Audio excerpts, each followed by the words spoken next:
A recent move by Michael Jordan and Caitlin Clark has shocked the sports world. When they offered Sophie Cunningham a $27 million Nike contract, she was shocked. When the greatest basketball player of all time combines up with the most gorgeous female player to improve someone's life, you know something remarkable is taking place. Sophie Cunningham, a seasoned WNBA player known for her tenacity and diligence, is called to a meeting.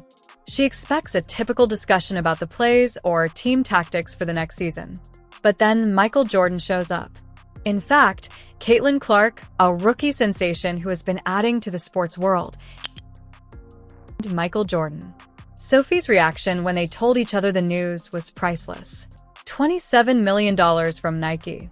That is more than most WNBA players have experienced throughout their whole careers. We are talking about wealth between generations. The kind that changes not just your life, but also your family's future for many years to come. But there's more to this tale than just one man receiving payment. It's about women's basketball finally getting the support and attention it deserves. And it was made possible by Michael Jordan, who founded Nike's basketball dynasty. For years, WNBA players have received unequal treatment when it comes to endorsements. While NBA players sign contracts for hundreds of millions, most WNBA players are lucky enough to receive a few thousand in endorsement deals each year. It has been frustrating to witness talented female athletes work just as hard but earn significantly less than their male counterparts. Sophie Cunningham is aware of this problem. Since the Phoenix Mercury selected her in the 2019 NBA draft, she has proven to be a reliable three-point shooter and a player who contributes intensity every night.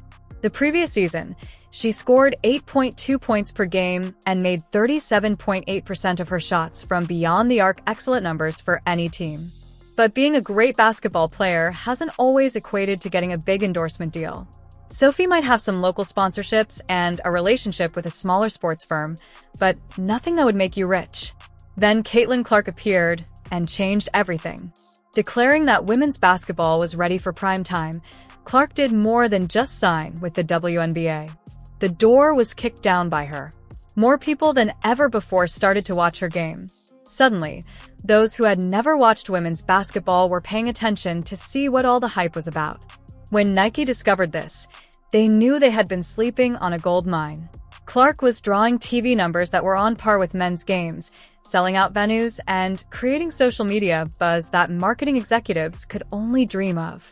There are very few female basketball players who have ever signed a contract with Nike that reportedly included plans for their own signature shoe line. At this point, Michael Jordan enters the picture.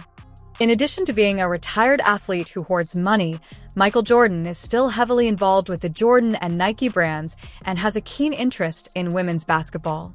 The entrepreneur who revolutionized athlete endorsements wanted to be involved when he noticed that women's sports were becoming more and more popular. Jordan and Clark have been discussing strategies for enhancing women's basketball. They both came to the conclusion that one celebrity getting paid was not enough. The entire sport required leveling up. Sophie Cunningham's name was then brought up. Despite being on different teams, Sophie and Caitlin had developed a close relationship. As a result, Jordan and Clark made a proposal to Nike. They wanted Sophie to be a part of the new wave of women's basketball endorsements. Not a little issue, but something that would attract media attention and show other businesses how valuable WNBA players are as investments. The negotiation must have been interesting. Receiving $27 million for a role player is remarkable. Jordan's involvement was noteworthy, though, and Clark's fame lent it greater credibility. She was essentially saying, "This is my league. These are my coworkers, and they should be paid." When they told Sophie, it was reportedly an emotional encounter. She initially had trouble believing.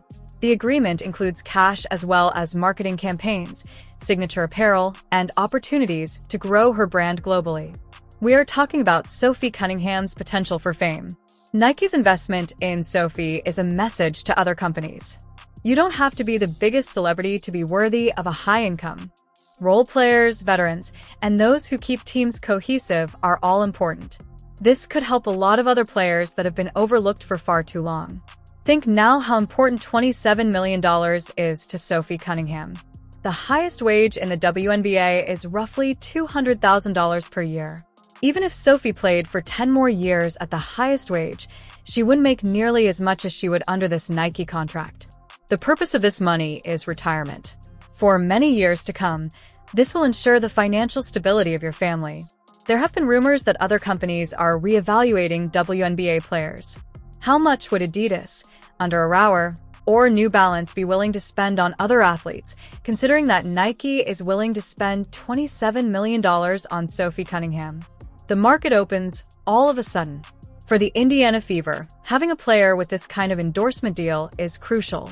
It increases the team's overall visibility. Free agents may get interested in a team whose players have received substantial sponsorships. The implications on a worldwide level are equally fascinating. This deal most likely presents opportunities for international marketing because Nike is a global brand. Sophie has the ability to represent women's basketball both domestically and internationally. In regions where women's basketball is still relatively unknown, this kind of attention has the potential to increase the game's global audience and draw in new supporters. This story is made even more convoluted by Michael Jordan's involvement. Players' perceptions of endorsements were changed by this person. His Air Jordan collection set the standard for athletic branding. Caitlin Clark deserves a lot of praise as well. She might have only focused on her personal wealth and business. Instead, she's adopting a broader perspective and using her contacts to help other gamers get paid. That kind of rising tide lifts all boats mentality is necessary for women's sports. The WNBA's future operations could be drastically changed by this deal. If players are able to make a substantial amount of money via endorsements, this could have an impact on discussions concerning collective bargaining agreements and pay caps. The league may need to adapt to a new reality where player compensation is largely dependent on endorsements. For Nike, this is a prudent long-term investment. Women's sports will only grow more popular. By getting involved and taking chances, they are positioning themselves as the business that backed women's basketball before it became popular. There is now pressure on Sophie to produce. Based on her professional experience thus far, she is ready for it. Nike didn't pick a player at random. They pick an individual who embodies the values they want linked to their brand. Will there be more transactions like this in the future?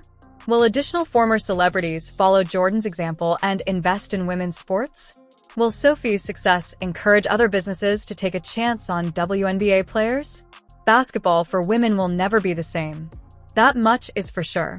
When Michael Jordan and Caitlin Clark unexpectedly give someone $27 million, people take note. There, the topic changes.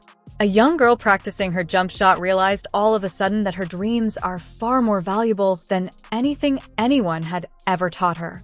The future is here, and it's wearing Nike apparel.